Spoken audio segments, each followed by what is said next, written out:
एक मर्तबा का वाक़या है कि गौस पाक के यहाँ 40 साल तक शेख मोहम्मद नाम के एक शख्स थे, कोई पढ़े लिखे नहीं थे। शेख मोहम्मद नाम के एक शख्स थे, पढ़े लिखे नहीं थे। खानका में लोग बहुत कसरत से आते थे। तो एक साहब थे जो जूते संभालते थे, और ये शेख मोहम्मद नाम के साहब लोटे में पानी भरकर लोगों को लोटे से वज़ू कराते थे। 40 साल तक ये खिदमत अंजाम दी, लोगों को लोटे से वज़ू कराना। गौस पाक के आते थे लोग, खा पी करके जाते थे। अब ये लोग सब बैठते थे बाहर, इनकी ड्यूटी थी लोटे से वज़ू कराना, इसलिए उनको लोटे वाले शेख कहते थे, लोटे वाले बाबा। अब हुआ ये, इन्होंने एक दिन चप्पल वाले बाबा से कहा कि हम 40 साल से आप चप्पल संभाल रहे, मैं लोटे संभाल रहा हूँ, ये बताएं कि यहाँ आने से लोगों को मिलता क्या है, यहाँ आने से लोगों को मिलता क्या, यहाँ के लोग करते क्या हैं। तो कहा कि भाई लोग आते हैं, खाते पीते हैं, गौस पाक का लंगर और चले जाते हैं, और क्या बात है यहाँ।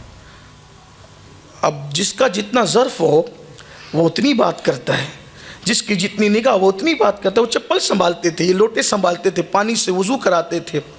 एक दिन इनका माइंड बना, जहन बना, यार 40 साल से यहीं पड़े हुए हैं, थोड़ा चलते हैं, ज़रा हम भी सैर व तफरी करते हैं, घूम फिर करते हैं, ज़रा हम भी ज़रा ज़िंदगी के मज़े लेते हैं। 2 लोग आए, इन्होंने इत्तला दिए बगैर दोनों को कहा कि हम आपके साथ चलने के लिए तैयार हैं।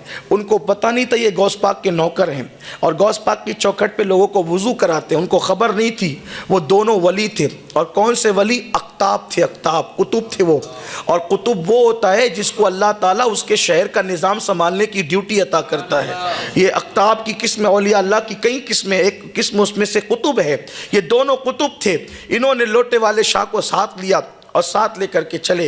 अब गौस पाक यहाँ तो बड़ी नज़ाकत से पलते थे, क्योंकि लंगर 24 घंटा जारी रहता था।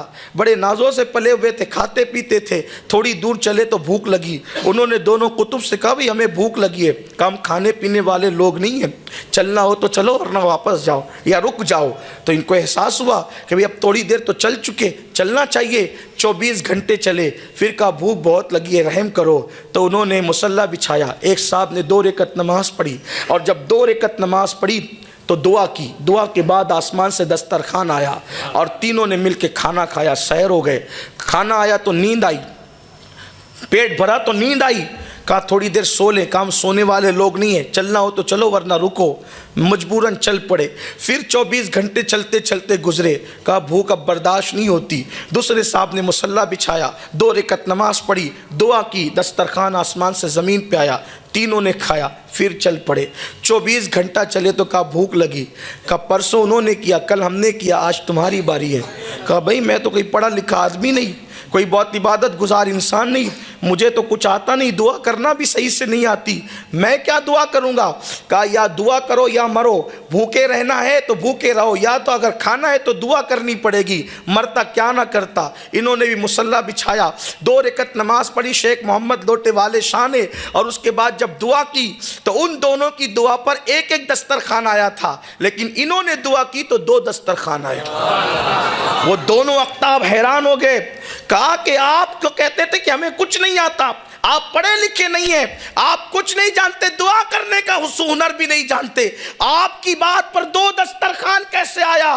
तो कहा कि वाकई मैं कुछ नहीं जानता था, लेकिन जब तुमने मजबूर किया या भूखे मरो या दुआ करो, जब जान पे बनाई तो फिर मैंने बस इतना कहा, ए अल्लाह मुझे तो कुछ नहीं आता। ये दोनों अख्ताब जिसके वसीले से दुआ करते हैं, ये दोनों अख्ताब जिसके वसीले से दुआ करते हैं, ये दोनों अख्ताब जिसके वसीले से दुआ करते हैं, अल्लाह उसी का वसीला दस्तरखान नाजिल फरमा। तो 2 दस्तरखान आ गए। तो उन दोनों अख्ताब ने कहा तुम्हें मालूम है कि हम किसके वसीले से दुआ करते हैं? कहा नहीं मालूम था नहीं मालूम था। तभी तो कहा कि ये जिसके वसीले से दुआ करते हैं उसी के सदके में खान नाजिल फरमा। तो दोनों अख्ताब ने कहा आज सुन लो किसके वसीले से दुआ करते हैं। हम जब भी दुआ करते हैं तो यूं कहते हैं अल्लाह अब्दुल कादिर जिलानी की चौखट पर वो बंदा जो लोगों को लोटे से वुजू कराता है उसी के सदके में हमारी दुआ को कबूल कर ले तो हमारी हर दुआ कबूल होती है।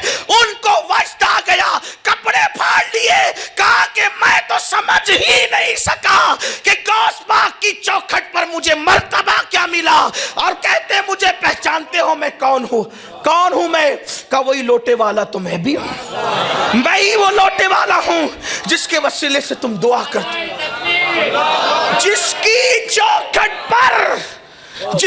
चौखट पर बेहुनर बैठे तो कुतुब उनके वसीले से दुआ करें।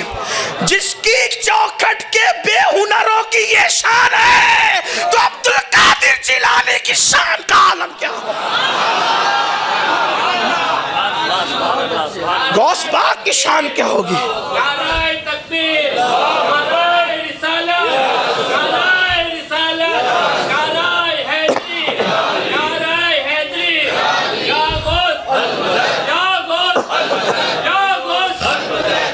वल्लाह मैं तो गौस पाक की चौखट पे बैठने वाले कुत्ते को भी बेहुनर नहीं मानता, लेकिन सिर्फ चूंकि उन्होंने ये बात नकल की थी तो मैंने बयान कर दी कि मुझे कुछ नहीं आता, वरना अल्लाह की इज्जत की कसम उनकी चौखट पे बैठने वाला कुत्ता भी बेहुनर नहीं होता। हाँ, वक्त के बड़े बड़े असफिया जिनके कुत्तों के कदमों पे जान कुर्बान करने की बात करें, जिनसे निस्बत कायम करने की बात करें, वो गौसुल आजम की चौखट है। बात कादरियत की चल रही थी।